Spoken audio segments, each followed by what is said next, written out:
ya tahun 2000 itu prodi ilmu komputer itu sudah ada di MIPA. Ya. S1 prodi ilmu komputer. Setelah itu di elektro ada yang namanya keminatan, ya bukan prodi ya. Jadi keminatan teknik informatika, ya, itu ada di prodi teknik elektro Fakultas Teknik. Ya. Jadi di Brawijaya itu punya dua rumpun dulu ya, ada ilmu komputer sama teknik informatika. Ya. Satunya punyanya MIPA jadi prodi, yang satunya punyanya elektro, tapi jadi keminatan yang ada di prodi elektro. Ya. Setelah itu sejarah dari ilmu komputer itu pada tahun kurang lebih 2009, ya, ada aturan yang dilarang dalam sebuah univ itu memiliki dua prodi yang sama, ya. Dua prodi yang sama itu ditarik jadi satu prodi. Ya, tahun 2009 mungkin sudah dikenalkan di PK2 apa ya? Kalau nggak salah 2009 itu namanya PTIK, ya. PTIIK, ya. Jadi program program teknik informatika dan ilmu komputer, masih program itu. Itu menggabungkan yang prodi MIPA sama keminatan teknik elektro. Yang dari MIPA berdiri sendiri namanya sistem informasi.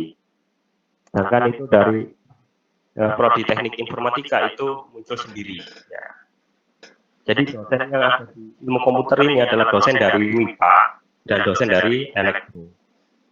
Nah, sehingga di sini ada yang fokusnya adalah di hardware-nya ya.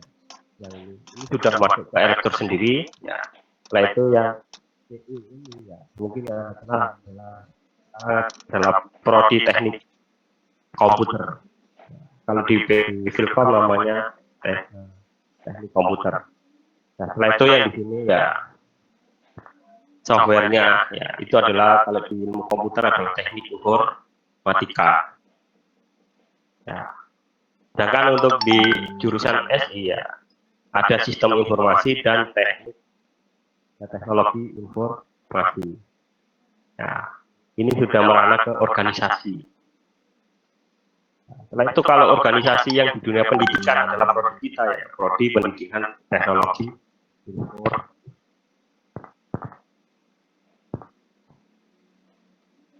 Ini ACM ya, bisa dibaca sejarahnya ya, sehingga munculnya fakultas ya, dan prodi-prodi informasi, teknik informatika, teknologi informasi. Apa perbedaannya semua itu? Ya, oke, kita lihat dari grafik ini. Ya. Kalau kita dilihat di sini, kita memiliki banyak irisan. Jadi Fakultas Ilmu Komputer itu tidak bisa setiap prodi berdiri sendiri itu tidak bisa. Ya, selalu ada irisannya. SI bisa beririsan dengan teknologi informasi ya. Setelah itu informatika juga bisa keilmuannya beririsan dengan teknik komputer. Ya. Dan lainnya. Tapi kalau MIPA, ya, kalau fakultas-fakultas MIPA, ya, prodi-prodi yang ada di MIPA, biologi, fisika, kimia, nah, irisannya cuma sedikit. Nah, mungkin hanya 2 atau 3 mata kuliah. Nah, jadi kalau dosen biologi belum tentu bisa ngajar fisika. Nah, dosen kimia belum tentu bisa ngajar biologi. Tapi kalau dosen PTI bisa ngajar SI.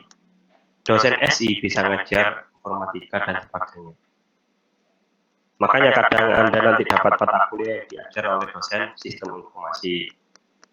Ya, ada juga dosen PTI yang ngajar di sistem informasi. Nah, oke, kalau kita lihat, ya kita bayangkan irisan ini seperti lautan. Ya, kita bayangkan bahwa kita ilmu komputer itu seperti ada di dalam lautan. Ya. Ya, CI ya. mampu mendesain dan mengimplementasikan sistem yang melibatkan integrasi software dan hardware. Ya, siapakah yang main di sini? Ya. Jadi kalau dalam lautan ini adalah dasar laut, ya, dasar lautan yang dalam. Nah, di sini adalah tengah-tengah laut. Ya. Ya, bisa jadi yang main di sini adalah anak Tekom. Ya, anak Tekom kalau bikin robot, ya, dia butuh hardware robotnya. Ya, dia juga butuh computingnya, softwarenya, agar bisa menjalankan sebuah robot. Ya, kalau Anda lihat-lihat kan ada robot yang bisa menarik. Ya, bagaimana bisa merubah gerakan itu? Butuh sebuah software. Ya. Hardware-nya ya berupa robot yang dibuat. Ya. Setelah itu, ya, ilmu komputer ya, mempunyai kemampuan dalam menerapkan teori dalam pengembangan software, ya, dan hardware-nya masih porsi kecil. Ya, tidak fokus di hardware-nya, tapi fokusnya di software. Jadi masih ada irisan hardware. Nah, tapi penelitian dia bukan di arah hardware-nya, tapi di arah software-nya. Siapakah yang bergerak di sini adalah prodi teknik informatika, ya, algoritma-algoritmanya. Ya.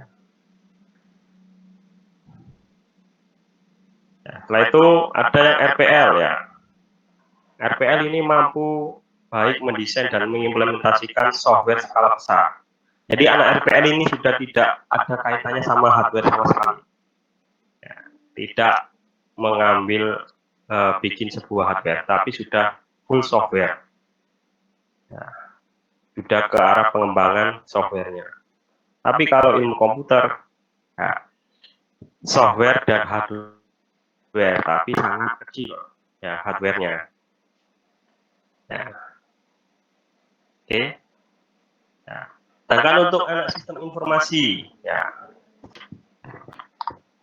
sistem informasi ya, dia sudah berenang di permukaan laut, ya, dan juga dapat ilmu tentang software ya, tentang algoritma, ya. Jadi juga dia punya keilmuan ke arah software dan teknologi, tapi dia sudah merana ke organisasi, ya. Jadi dia mengembangkan software itu sesuai dengan kebutuhan organisasi. Ya, semisal sistem informasi, monitoring, masuknya karyawan ya, karyawan perusahaan semen Gresik, ya, atau tentang tata kelola organisasi semen Gresik, ya, dalam manajemen sistem informasi, ya, sebuah sistemnya. Nah, sedangkan untuk anak prodi TI, ya, TI ini sudah fokusnya adalah ke organisasi, tapi bagaimana caranya memanfaatkan atau menggunakan atau membuat teknologi informasi, ya, ke arah teknologinya. Ya, mampu merencanakan dan mengimplementasi dan konfigurasi dan memelihara infrastruktur sistem komputer pada sebuah organisasi, ya, ke teknologinya. Kalau SI ke sistem informasinya, ya, teknologi dan sebuah sistem. Ya, mohon maaf ini soalnya keyboardnya error ya. Kita fix dulu. Oke. Nah, sedangkan bagaimana di PTI? Ya. Nah, PTI kalau kita gambarkan, kita dapat ilmunya sistem informasi, ya, kita dapat ilmunya teknologi informasi, ya. Jadi kalau kita gambarkan irisannya,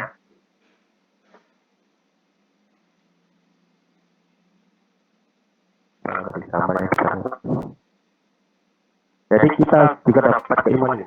Ya. Nah, kalau kita gambarkan dia yang merana sini, tapi organisasi yang kita mainkan atau kita jadikan objek itu adalah organisasi di dunia pendidikan. Ya. Lingkupnya lebih khusus. Ya. Kalau SI, ya lingkupnya semua organisasi, pendidikan, pemerintahan, pariwisata, atau yang lainnya. Kalau kita di pendidikan, ya mungkin Anda mau bikin sistem informasi untuk dinas pendidikan. Anda mau bikin sistem informasi pembuatan raport di SMK, di SMA, ya silakan.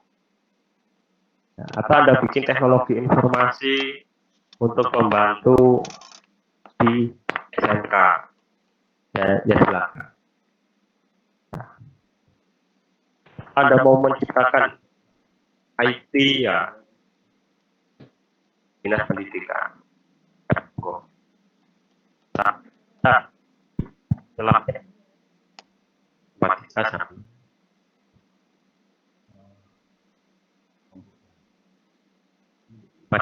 seperti anak SD sama feedback.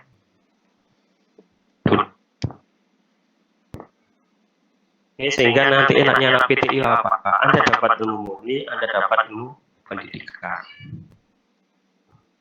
Oke.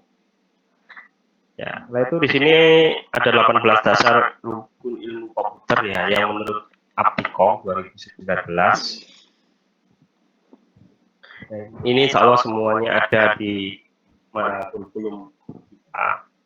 Nah, tetapi objek yang kita pakai adalah objek pendidikan. Kalau teori-teori dasarnya kurang lebih sama.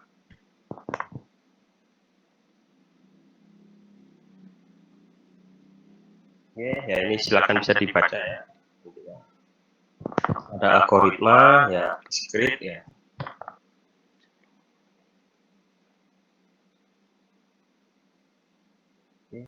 Yang paling penting adalah ini. Ya, kenapa Anda masuk PTI? Ya, profil lulusan PTI itu ngapain sih nanti kalau lulus? Nah, kalau Anda ternyata alasannya karena pilihan kedua, tidak ingin jadi guru, ya, tapi ingin jadi web developer ya, atau bikin programmer, berarti kemungkinan Anda salah masuk jurusan. Kenapa saya bilang kemungkinan salah masuk jurusan atau pilihan? Karena profil yang pertama di kurikulum adalah Anda sebagai pendidik di bidang teknologi informasi. Ya. Alhamdulillah lulusan 2015 ini ya angkatan pertama kakak Anda kurang lebih ada 3 alumni yang jadi guru. Ya, selebihnya jadi tenaga profesional dan ada yang wirausaha. Ya, alhamdulillah ada yang di lulusan pertama. Ya. Oke, yang kedua bisa menjadi pengelola dan serta pengelola sistem informasi dan teknologi.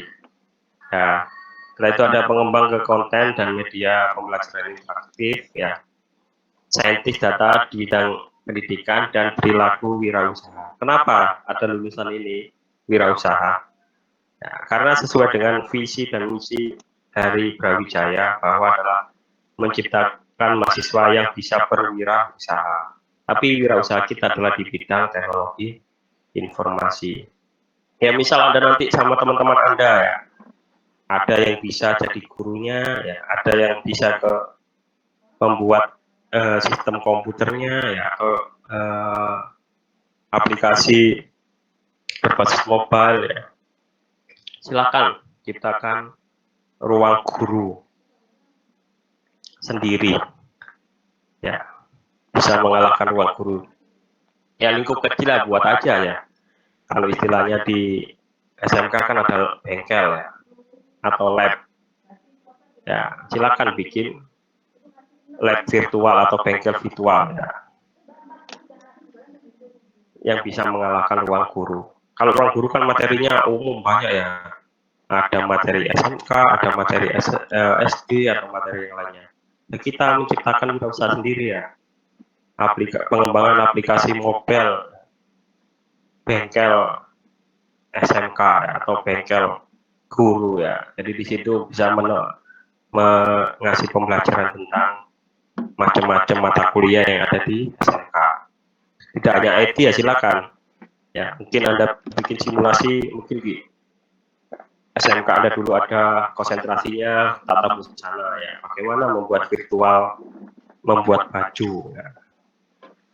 Silakan bikin usaha itu. Ya, kalau ingin. Oke, ya, tanyakan teman kita tadi. Nah, literasi baru di era revolusi industri 4.0 ya. Kita sekarang sudah masuk di revolusi industri 4.0 dan edukasi 4.0. Jadi kita harus paham revolusi industri dan edukasi 4.0. Oke, ya.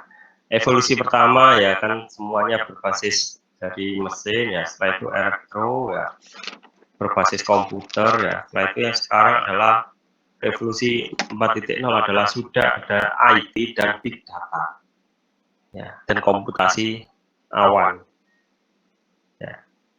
Jadi sekarang Anda kerja pun bisa kerja dari rumah ya.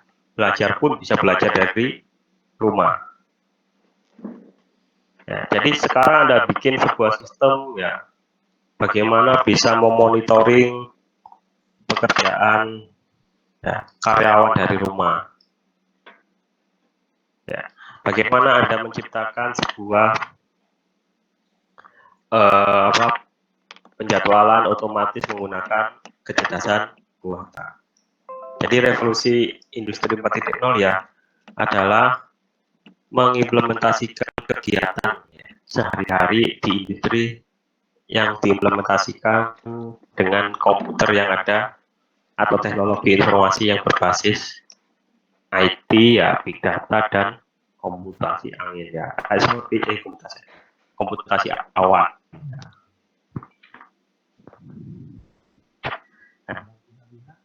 Perlunya literasi baru menghadapi era revolusi industri 4.0 ya, agar lulusan bisa kompetitif, kurikulum perlu diubah sebab adanya era revolusi 4.0. Tidak hanya cukup mahasiswa itu membaca, menulis dan memahami matematika. Ya, sehingga mahasiswa harus paham tentang membaca, analisa, menggunakan informasi data yang besar, data digital. Nah, data digital itu sangat besar ya.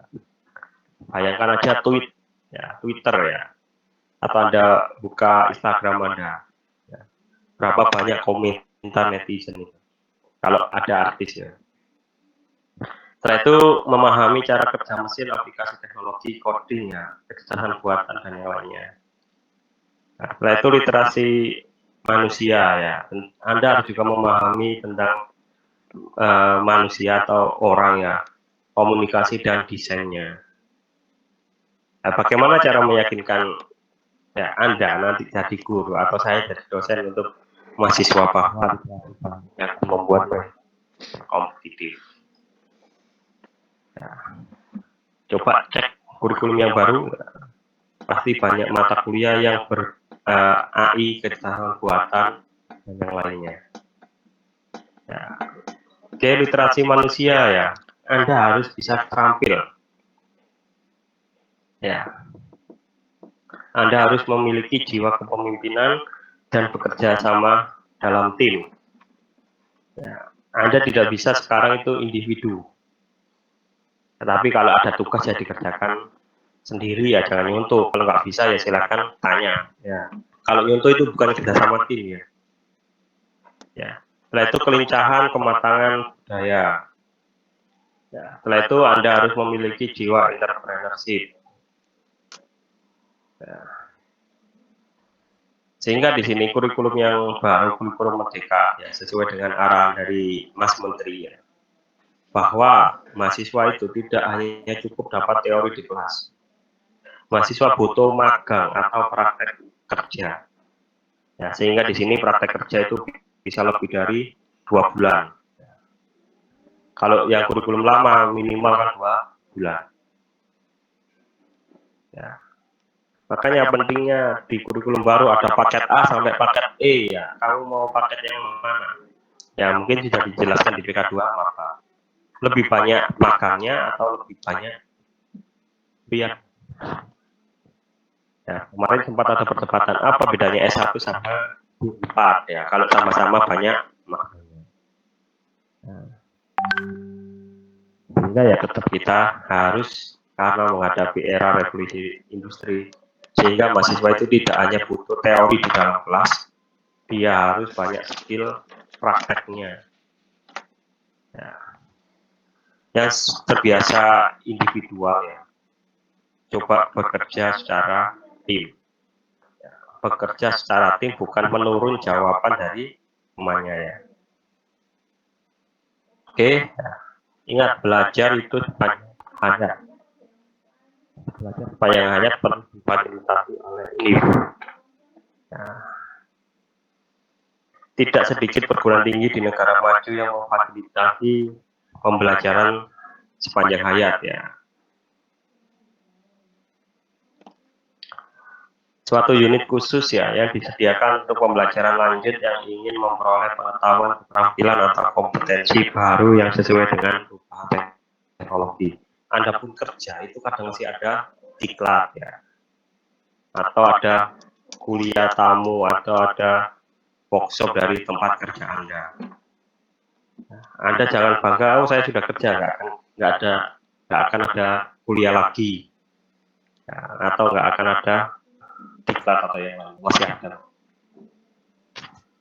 Oke, sesuai dengan KKNI, ya, ada faktor internal dan eksternal ya, tantangan global ya, ratifikasi berbagai konvensi ya, ada kesenjangan relevansi pengangguran ya, beragam aturan kualifikasi dan beragam pendidikan. Ya, sehingga KKNI ya sebuah pernyataan kualitas SDM. Ya, ingat pernah dengar semboyannya Pak Presiden ya.